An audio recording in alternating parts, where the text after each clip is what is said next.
Hi, my name is Pip, and this is my review for DiAngelo's White Fragility, which is a book I recently listened to as an audiobook. This book is profound. There are moments where I was listening and I was, doing other things like shopping in the supermarket, and I actually had to stop and rewind and re-listen to paragraphs because there are just truths captured in this book that are so poignant and so important and so on point with the current climate that they really need to be heard, and this book needs to be read. So I thought I would vary a little bit from how I usually do reviews, not that there's a set pattern, and I would start with just reading out a couple of these quotes that I was like, whoa, when I heard them. We don't have to intend to exclude for the results of our actions to be exclusion. While implicit bias is always at play because all humans have bias, inequity can occur simply through homogeneity.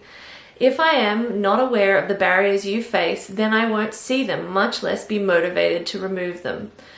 Nor will I be motivated to remove the barriers if they provide an advantage to which I feel entitled. If being a woman denies you the right to vote, then you ipso facto cannot grant it to yourself, and you certainly cannot vote for your right to vote. If men control all the mechanisms that exclude women from the voting, as well as the mechanisms that can reverse that exclusion, then women must call on men for justice. Not until the 1960s, through the Voting Rights Act, were all women, regardless of race, granted full access to suffrage. Naming who has access and who doesn't guides our efforts in challenging justice. The 1960s, holy shit. Racial bias is largely unconscious, and herein lies the deepest challenge, the defensiveness that ensues on any suggestion of racial bias. This defensiveness is classic white fragility because it protects our racial bias while simultaneously affirming our identities as open-minded. So I found this book really interesting because I feel like it called a spade a spade. I think that racism doesn't necessarily have to be intentional to be present. I think that we all have biases. I think that white privilege doesn't mean that you've had an easy life. I mean, I know I certainly haven't, but I've had a hell of a lot easier than other people, and my skin color has never been held against me or been used as a reason why I shouldn't get a job, shouldn't be promoted, shouldn't have certain rights. I mean, it's very topical with what's being discussed at the moment, and I think it's such an important conversation to have. And I think this book, because it's written by someone who's white and it's coming from the perspective of, guys, open your eyes and see what you're doing, it, I think, is going to be absorbed a little bit better by people who are confronted by the realities of their own racism. And I still think that there are going to be people who are so confronted and their white fragility so triggered that they're not going to be able to accept that we're all racist, and we need to be better, and we need to be more educated, and we need to become more aware of our biases. And a lot of the biases are not intentional, and if you purely define racism as an intentional act, then of course that makes you a shit human being.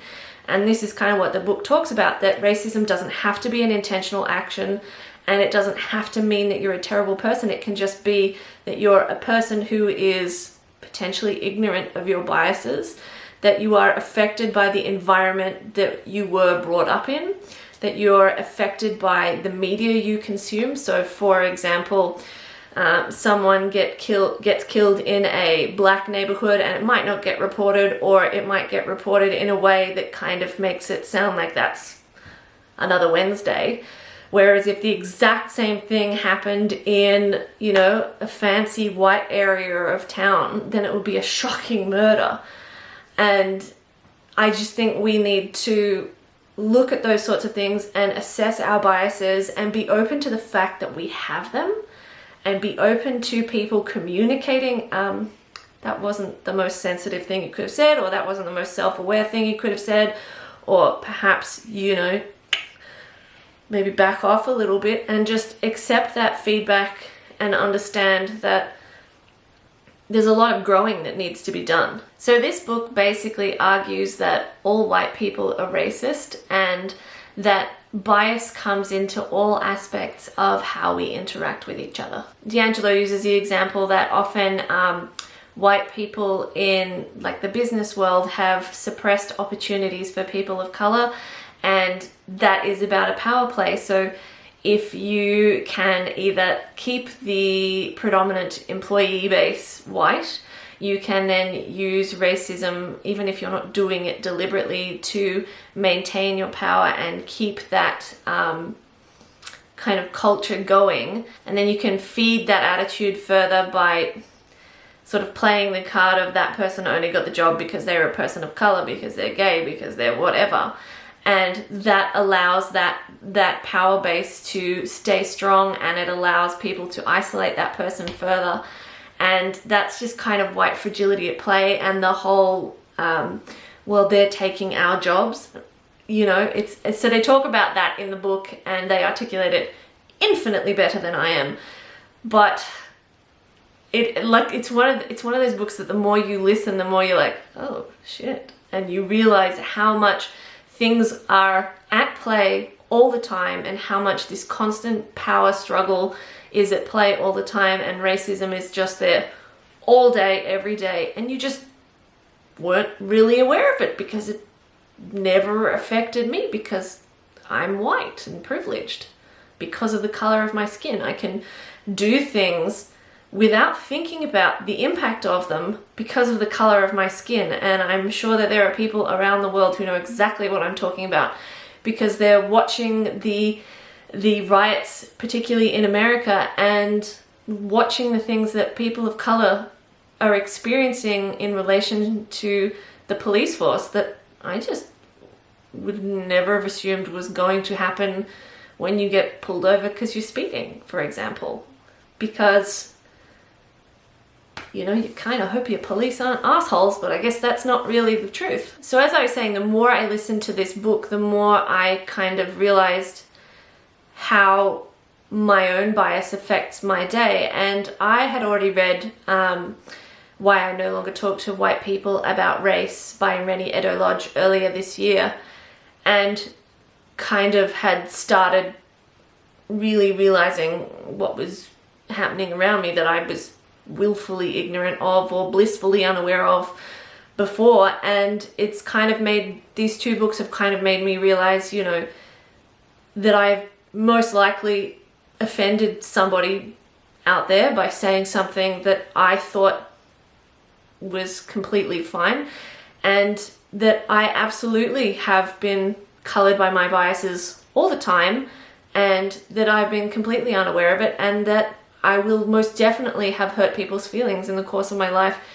by making racist comments, racist actions, whatever, without intending on doing so. But the intention is not the thing that matters. The thing that matters is that I did them. And now that I acknowledge them, and I apologize for them, so I do apologize without reserve on anything that I have ever done that is offensive, and I will continue to try and educate myself to be better so that I don't keep doing those things. So one, for example, that I can think of is that because I'm a physio, my perspective has always been that we're all the same underneath the skin. The anatomy is all the same. Like, your skin color shouldn't affect the way someone sees you. And I still believe that to be true. It shouldn't, but it does. And saying those sorts of things like, oh, I don't see that someone is black, or you know, the kind of comments that I'm talking about, really discounts the impact that the color of someone's skin has had on their lives. It's like what we're seeing now with the Black Lives Matter movement, when someone then responds by saying all lives matter. You're discounting what is happening right now. And I think the best comeback to that I saw is that if you were at a funeral and someone was giving a eulogy for their child, and they were talking about how amazing their child is, you wouldn't stand up, steal the mic, and talk about how amazing all children are. So just stop with your all lives matter and just take a little moment and look at yourself. Look in the mirror, look in your own backyard, and look at what you could be doing better. So I think this book is a really great book if you're wanting to become more aware of the subtleties of racism and how that can affect your life and your interactions with other people, and how your biases can have a stranglehold on you and you might not be aware of them at all, and you will have said and done things, you know, just as I have, with no ill will intended, but you still did them. And so I think it's really important that if you are genuinely listening to what's happening right now, that you start reading books like this. Like, I'm a long way from where I want to be in terms of being a better person and being less affected by my biases, but you know, I'm trying, and I'm trying to be more aware of them and trying to assess them, and I'm sure that I'll watch this video back as I'm editing it going, good Lord, just woman, you need to do some more reading. But I will keep reading and I will keep trying, and I really hope that you'll give this book a chance. It's very confronting to listen to. It's massively eye-opening. It's really interesting to hear the author talk about her experience. So she is an educator in racism as a white person, and she goes into like businesses that are either having trouble recruiting people of color or having trouble maintaining them as employees in their team, and sort of talks about racism and white bias and white fragility, and it's really interesting to hear some of the conversations she has with people who are theoretically open-minded to this, and how, you know, just sometimes pointing out to someone that what they've said is offensive or might be colored by bias, or, you know, might make someone feel like shit, then the white fragility defensiveness kicks in, and you know, sometimes these people are having full-on meltdowns because someone's accused them of being racist, because their only definition of racism is that it is intentional action.